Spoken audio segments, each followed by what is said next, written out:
Morning students, देखिए सिंचाई की विधि हमारी होती है एक चौकेबार द्रोणी सिंचाई विधि। तो चौकेबार द्रोणी सिंचाई विधि में क्या होता है कि जो हमारी फील्ड होती है इसको सबसे पहले समतल किया जाता है। जो भी हमारा खेत होता है उसे समतल किया जाता है। अब इसमें जो भी क्यारी बनाई जाती है वो वर्गाकार या आयताकार रूप में बनाई जाती हैं। वर्गाकार या आयताकार रूप में क्यारियों को बांटा जाता है। इस फील्ड को क्यारियों में बांट दिया जाता है और इस संपूर्ण विधि को ही हम क्या कहते हैं, चौकेबार द्रोणी सिंचाई विधि कहते हैं। इसमें एक चीज़ का ध्यान रखा जाता है, इन क्यारियों को उसी दिशा में उसी साइड से बनाते हैं जिधर से इसका ढलाव होता है, देखिए, जिससे पानी का निकास आसानी से हो सके। यदि इधर ढलान है तो इस प्रकार से बनाएंगे, यदि इधर की ओर ढलान है नीचे की तरफ तो क्यारियों को इस प्रकार से बनाते हैं, जिससे कि इसमें से फालतू का जो पानी होता है वो निकलता रहे। तो ये विधि कहलाती है हमारी चौकेबार द्रोणी सिंचाई विधि। अब इस विधि में पहले लिखेंगे फिर बनाएंगे। तो इसमें लिखेंगे इस विधि में खेत को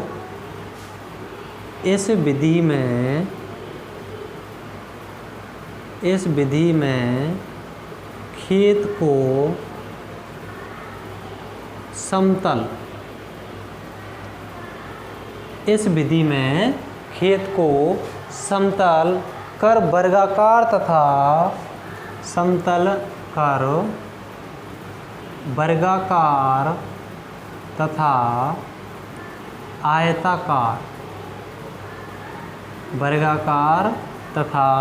आयताकार क्यारियों में बांट दिया जाता है।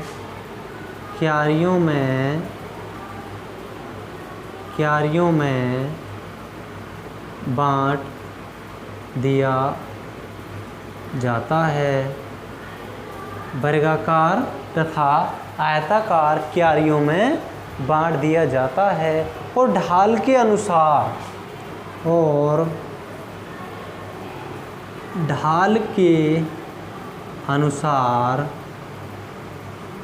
जल प्रवाह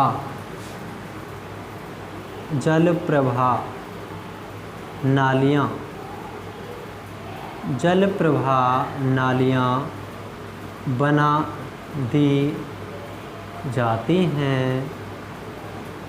किसके अनुसार बनाई जाती हैं नालियाँ? ढाल के अनुसार बना दी जाती हैं और आवश्यकतानुसार क्यारियों में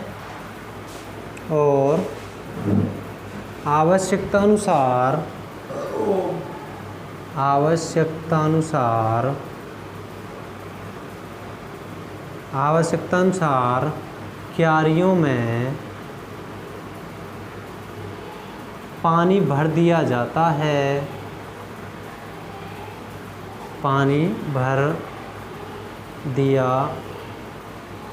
है, जिसे चौकेबार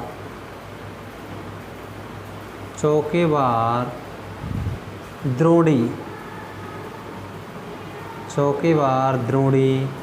सिंचाई विधि कहा जाता है।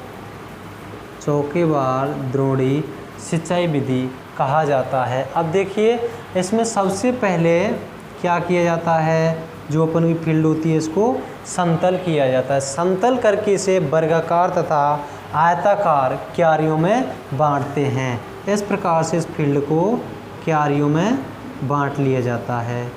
क्यारियों में बांटने के बाद में इसमें ढाल के अनुसार जल प्रवाह नालियाँ बनाई जाती हैं। जिस प्रकार से यदि ढलान इधर की तरफ है, ऐसे यदि ढलान है तो इधर से अपन ने क्यारी बना दी और यहाँ जल प्रवाह नालियाँ, इसका मतलब यहाँ जल प्रवाह नाली इधर से ऐसे जल प्रवाह नाली बनाएंगे, यहाँ से ऐसे जल इसमें सिंचाई की जाएगी और ये अतिरिक्त जल होगा उसको यहाँ से अपन बाहर निकाल देते हैं। इस प्रकार से जो नालियाँ बनाई जाती हैं वो ढलान के अनुसार बनाई जाती हैं और पानी आवश्यकता अनुसार इनमें भरा रखते हैं। इसी ही इस विधि को हम क्या कहते हैं, चौकेबार द्रोणी सिंचाई विधि कहते हैं। इसके बाद में इसमें नोट डाल के लिखेंगे,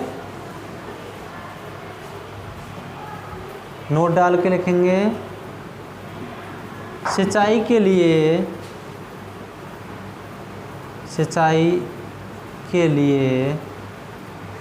सर्वाधिक प्रचलित सिंचाई के लिए सर्वाधिक प्रचलित विधि चौकेबार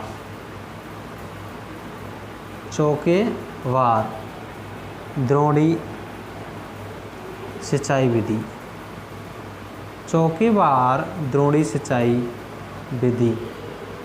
सिंचाई के लिए सर्वाधिक प्रचलित विधि कौन सी होती है, चौकेबार द्रोणी सिंचाई विधि, क्योंकि सबसे ज़्यादा ये सिंचाई अपनाई जाती है। हमारी जो फील्ड होती है, देखिए किसान सबसे ज़्यादा इसी को अपनाता है।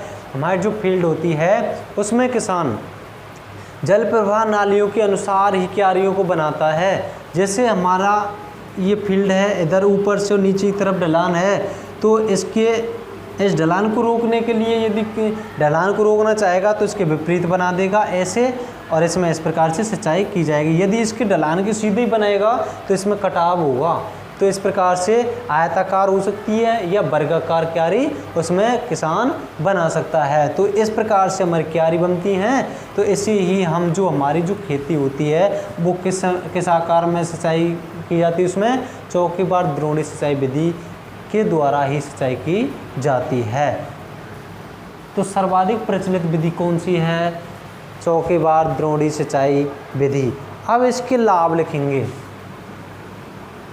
इसके लाभ, इसके निम्न लाभ हैं, इसके निम्न लाभ हैं। किसके हैं, चौकेबार द्रोणी सिंचाई विधि के निम्न लाभ हैं। सबसे पहला है अधिक जल का उपयोग, अधिक जल का उपयोग किया जा सकता है, अधिक जल का उपयोग किया जा सकता है। इसका मतलब है इसमें अधिक जल का हम उपयोग कर सकते हैं। जितना भी जल होगा उसमें लंबी लंबी क्यारियाँ होंगी, उसमें हम इसका उपयोग कर सकते हैं। दूसरी बात मैंने बताई थी कि ये फील्ड अपन की होती है, जिस प्रकार से इसमें ढलान ऊपर से नीचे की तरफ है, ऐसे ढलान है, तो इसमें क्यारी बनाएंगे वो इधर से बनाएंगे, इधर से ये बनाया, इसका मतलब ढलान के विपरीत दिशा में हमने क्यारी बना दी। तो विपरीत दिशा में क्यों बनाई, क्योंकि इसमें अपवाह है, अपर्दन है। अपर्दन कहते हैं मृदा का कटाव होगा, उसको कंट्रोल करने के लिए हमने ढलान की विपरीत दिशा में क्या बनाई, इसमें क्यारी बनाई। तो इस विधि में अपर्दन कटाव को रोकने के लिए, कटाव को इस विधि के द्वारा रोका जाता है। तो इसमें नंबर 2 लिखेंगे, अपवाह अंतःस्रवण अपर्दन समस्याओं में कमी। अपवाह अंतःस्रवण अपर्दन अपवाह अंतःस्रवण अपर्दन समस्याओं में कमी,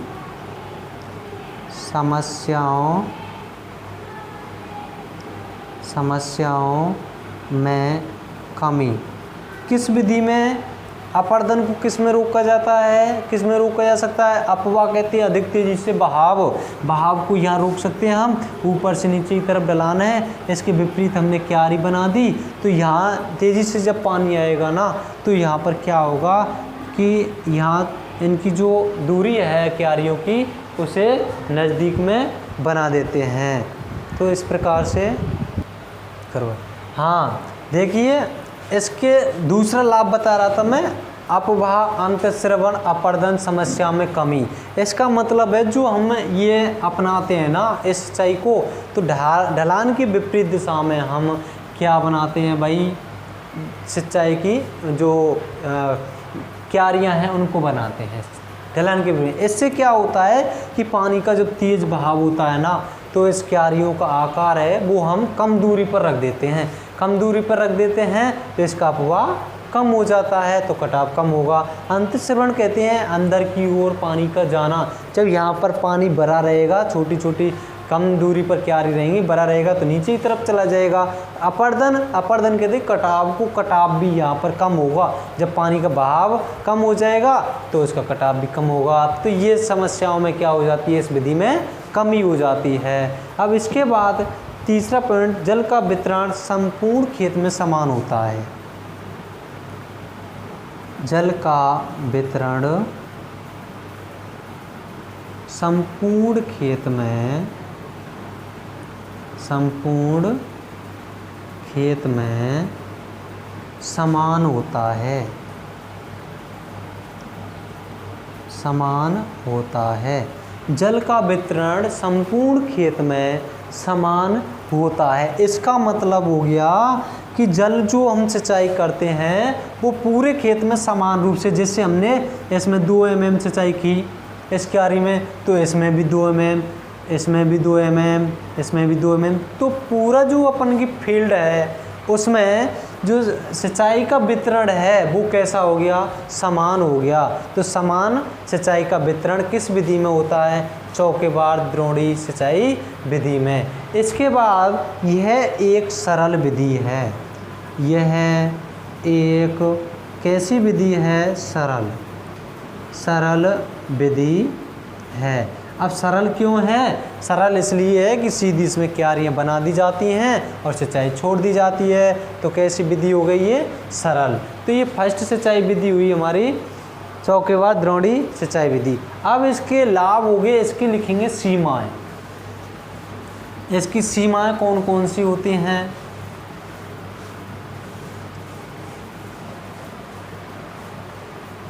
सीमाएं।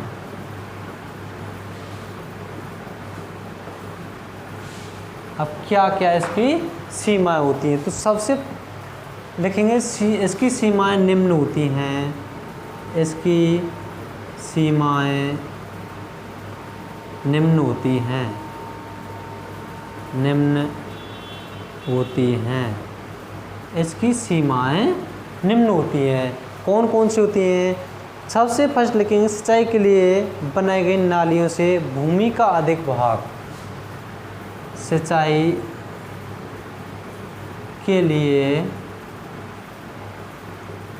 सिंचाई के लिए बनाई गई नालियों से, सिंचाई के लिए बनाई गई नालियों से, सिंचाई के लिए बनाई गई नालियों से भूमि का अधिक भाग, नालियों से भूमि का अधिक भाग, भूमि का अधिक भाग बुवाई के काम नहीं आता, बुवाई के काम नहीं आता। सिंचाई के लिए बनाई गई नालियों से भूमि का अधिक भाग बुवाई के काम नहीं आता। जैसे हमने ये बनाई, इसमें ये सिंचाई के लिए सिंचाई नालियाँ बनाई, अब ये हमने क्यारी बना दी, अब इनमें भी यहाँ पर सिंचाई की नाली में, तो ये भाग जो अपन का नालियाँ बनाई हैं ये वेस्टेज जा रहा है, वेस्टेज जा रहा है ना। तो सिंचाई के लिए बनाई गई नालियों से भूमि का अधिक भाग बुवाई के काम में नहीं आता है। दूसरी बात लिखेंगे, नालियों के कारण खेत में मशीनों के उपयोग, नालियों के कारण, नालियों के कारण खेत में मशीनों के उपयोग। देखिए, नालियों के कारण खेत में मशीनों के उपयोग तथा मशीनों के उपयोग तथा निराई गुड़ाई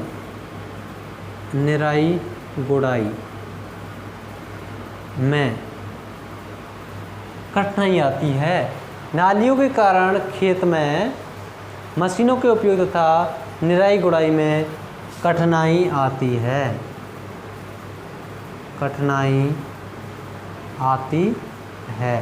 किसके कारण आती है? देखिए, नालियों के कारण, नाली अपन की खेत में बनी हुई हैं, तो उसमें यदि हम मशीन का, जैसे निराई गुड़ाई का या कोई काटने की मशीन का यदि उसमें उपयोग करते हैं तो इन नालियों से क्या आती है भाई?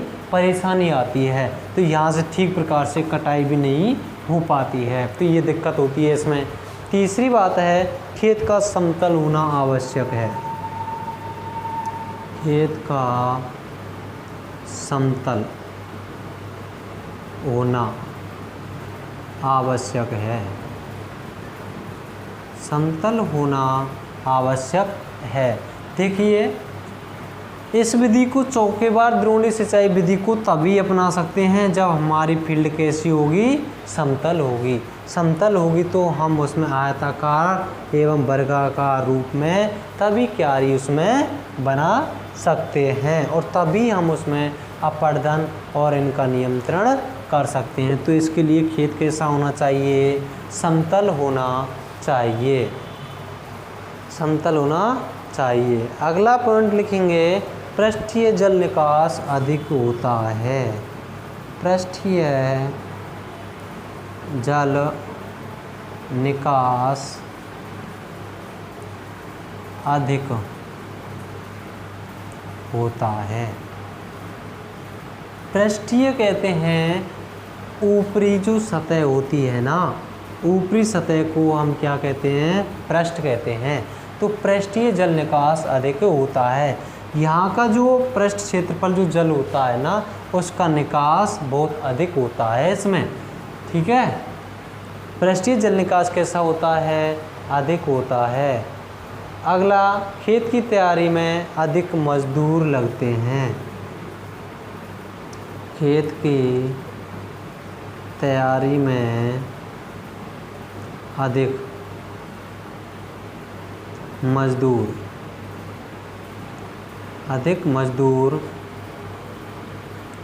लगते हैं। खेत की तैयारी में अधिक मजदूर लगते हैं। तो ये हुई हमारी भाई चौकेबार द्रोणी सिंचाई विधि। चौकेबार द्रोणी सिंचाई विधि। अब इसके बाद में सेकंड पढ़ेंगे बॉर्डर पट्टी सिंचाई विधि। दूसरी पढ़ेंगे बॉर्डर पट्टी सिंचाई विधि। बॉर्डर पट्टी सिंचाई विधि।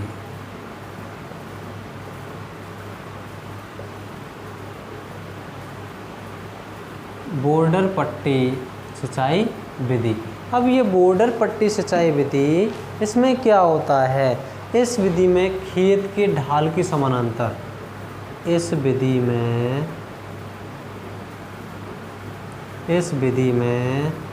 खेत के ढाल के समानांतर दिशा में, इस विधि में खेत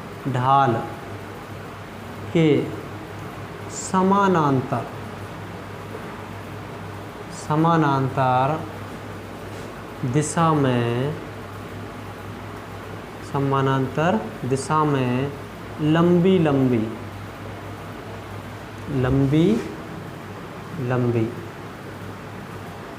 इस विधि में खेत के ढाल के समानांतर दिशा में लंबी पट्टियाँ बनाई जाती हैं।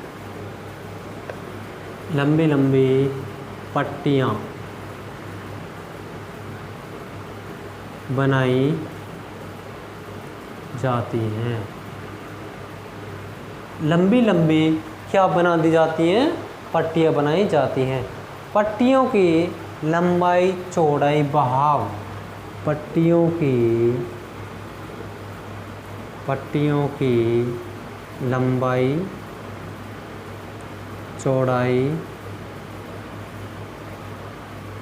बहाव, पट्टियों की लंबाई चौड़ाई बहाव, लंबाई चौड़ाई बहाव, ढलान व भूमि ढलान, ढलान भूमि की बनावट।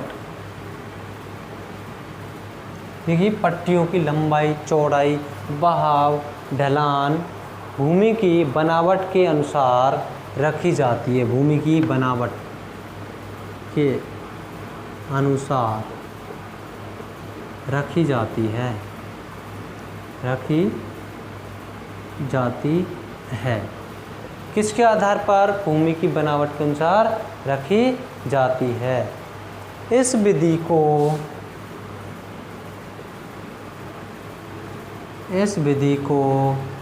बॉर्डर पट्टी सिंचाई विधि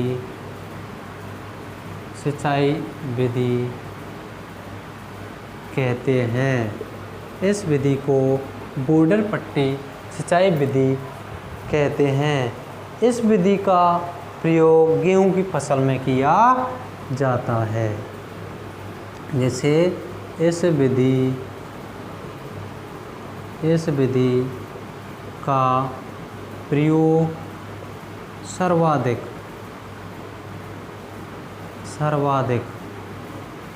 गेहूं की फसल में किया जाता है। गेहूं की फसल में इसका प्रयोग किया जाता है। वो क्यों किया जाता है? क्योंकि इस विधि में ढाल की समांतर दिशा में लंबी लंबी क्यारियाँ बनाई। देखिए ये अपन की इसमें फील्ड है, इसमें लंबी लंबी पट्टियाँ ऐसे, और ये जो विधि है अपन की सर्वाधिक इस लंबी फील्डों में ही अपनाई जाती है। तो इसमें समानांतर दिशा में लंबी लंबी पट्टियाँ बना दी जाती है। इस प्रकार से पट्टियों की जो लंबाई और चौड़ाई और बहाव ढलान जो है वो भूमि की बनावट के अनुसार रखा जाता है। लंबाई रखेंगे वो भूमि के अनुसार कि कितना बड़ा अपन का खेत है, चौड़ाई रखेंगे वो बहाव कैसा है हमारी भूमि में, अधिक ढलान है तो कम चौड़ाई रख लेंगे इसकी, ठीक है, और ढलान कैसा है, ये सब कुछ किसके आधार पर रखते हैं? बनावट के अनुसार रखा जाता है। इस विधि को बॉर्डर पट्टी सिंचाई विधि कहते हैं। इस विधि का प्रयोग सर्वाधिक किस फसल में किया जाता है भाई? गेहूं की फसल में किया जाता है। अब इसके लिखेंगे लाभ। इस विधि के क्या क्या लाभ हैं? इस विधि के लाभ लिखेंगे। बॉर्डर पट्टी सिंचाई विधि के लाभ, इसके निम्न लाभ हैं।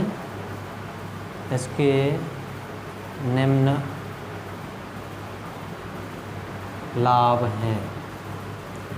इसके निम्न लाभ हैं। कौन कौन से लाभ हैं बॉर्डर पट्टी सिंचाई विधि के? यह आसान व सरल विधि है। यह आसान व सरल विधि है। कौन सी है? बॉर्डर पट्टी सिंचाई विधि आसान व सरल विधि है। क्यों? क्योंकि इसमें लंबी लंबी पट्टियाँ बनाई जाती हैं, इसलिए आसान और सरल विधि है। अगली बात, अधिक जल प्रवाह को आसानी से प्रयोग किया जा सकता है। इस विधि में अधिक जल प्रवाह को आसानी से प्रयोग किया जा सकता है। आसानी से प्रयोग किया जा सकता है। जो जल प्रवाह है, अधिक जल प्रवाह है, इस विधि में कंट्रोल इसे किया जा सकता है। अगला लिखेंगे, निराई गुड़ाई व मशीनों के प्रयोग में सुगमता होती है। निराई गुड़ाई व मशीनों के प्रयोग में सुगमता होती है, सुगमता होती है। जो निराई गुड़ाई व मशीनों का प्रयोग करते हैं उसमें सुगमता कैसे होती है कि लंबी लंबी अपन की क्यारियाँ हैं, इसमें निराई गुड़ाई खूब करते रहो, मशीन भी सीधी चलती जाए, है ना, तो इसमें कोई तरह की प्रॉब्लम नहीं आती है। अगला, मेड़ व नालियों में कम खर्च होता है। मेड़ व नालियों में कम खर्च होता है। मेड़ व नाली होती हैं उनमें खर्च कम होता है भाई, कम बनाई जाती है, इसमें चौड़ी चौड़ी या लंबी लंबी बना दी जाती हैं तो कहाँ बनेंगी, ज़्यादा कम बनेंगी, तो खर्चा भी कैसा आएगा, कम आएगा। जल निकास आसानी से होता है। जल निकास आसानी से होता है। अब जल निकास आसानी से होगा ही जब बड़ी बड़ी लंबी लंबी क्यारियाँ हैं अपन की, तो आसानी से जल बहता रहे, तो आसानी से इसका जल निकास हो जाता है। अब लिखेंगे इसकी सीमाएं, लाभ हो गए। इसके बाद में लिखेंगे इसकी कौन कौन सी सीमाएं होती हैं।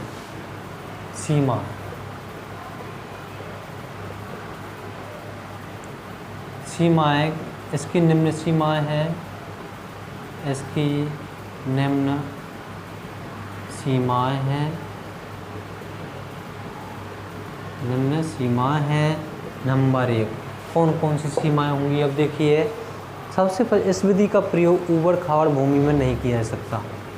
इस विधि का प्रयोग ऊबड़ खाबड़ भूमि में नहीं किया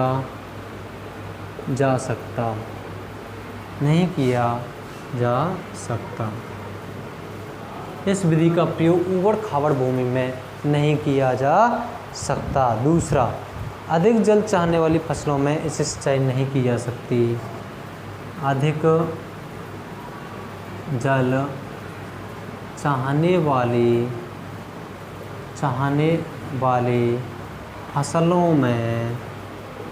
फसलों में इस विधि से सिंचाई नहीं की जा सकती। देखिए, अधिक जल चाहने वाली जो फसल होगी उसमें इस विधि से सिंचाई नहीं कर सकते हैं। क्यों नहीं कर सकते हैं कि इसका बहाव बड़ा होता, लंबा होता है, पानी बहाता जाता है, तो एक जगह स्थिर नहीं रुक पाता है, इसलिए अधिक जल चाहने वाली भूमि में इससे सिंचाई नहीं की जा सकती है। दूसरा पॉइंट, यदि जल प्रवाह कम है तो इस विधि से सिंचाई नहीं कर सकते। यदि जल प्रवाह कम है तो